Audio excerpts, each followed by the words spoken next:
Hello everybody, today we're going over how to mark preferences on WhenToWork. So at the home screen here, you'll have two options to get to the preferences screen. The first one is at the top here under the preferences tab. If we click there, it brings us here to our hourly preferences screen, and if we go back here, choose times I prefer to work brings you to the same place.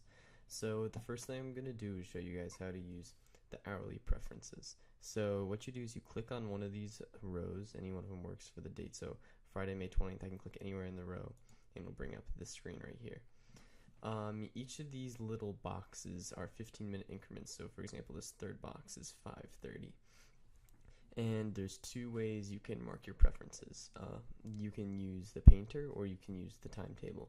With the painter, you just click one of these colors. For example, prefer working is green. It looks like that, and it means that you want to work that day, and it puts you at the top of the list when managers are trying to schedule people on to work for the day that you mark, along with other people that also marked they prefer working.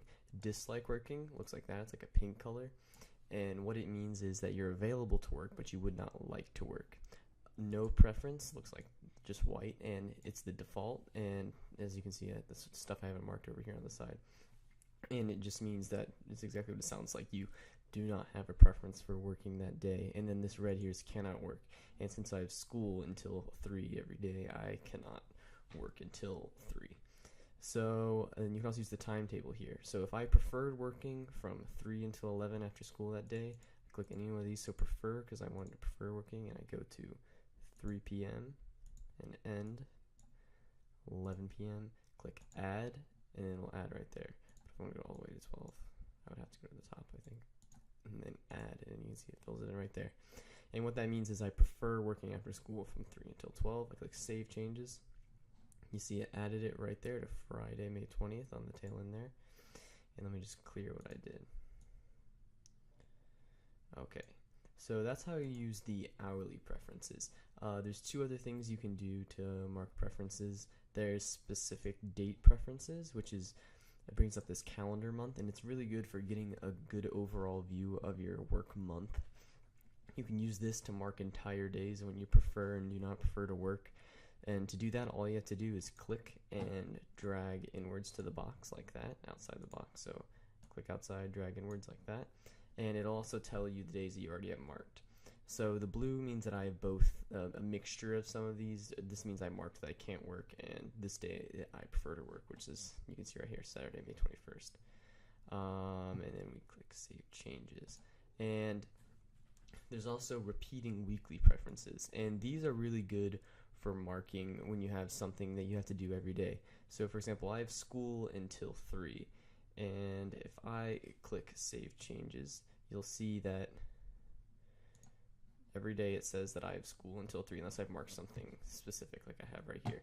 It'll mark that I have school until 3.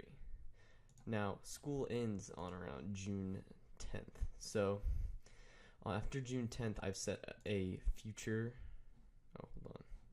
weekly preferences. And so if you go to, so in order to do this, let me just clear these. Save changes. So now you can see for basically as long as WhenToWork can calculate, it says that I cannot work until 3 during weekdays.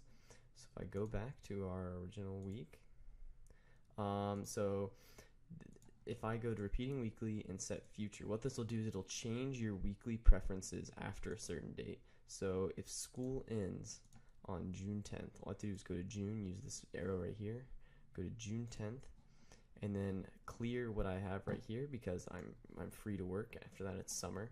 So if I just clear what I have during every day of the week, it's easier to use the timetable for these big bulk clearances because the painter, it gets kind of clunky right here, and all you have to do to use the painter is click and drag. And then if I click Save Changes after June 10th, it'll change what I have right here after June 10th. So you can see June 10th says I can't work, but after June 10th, I've freed myself up for as long as WhenToWork can calculate. And that should be everything you guys need to know for how to mark preferences.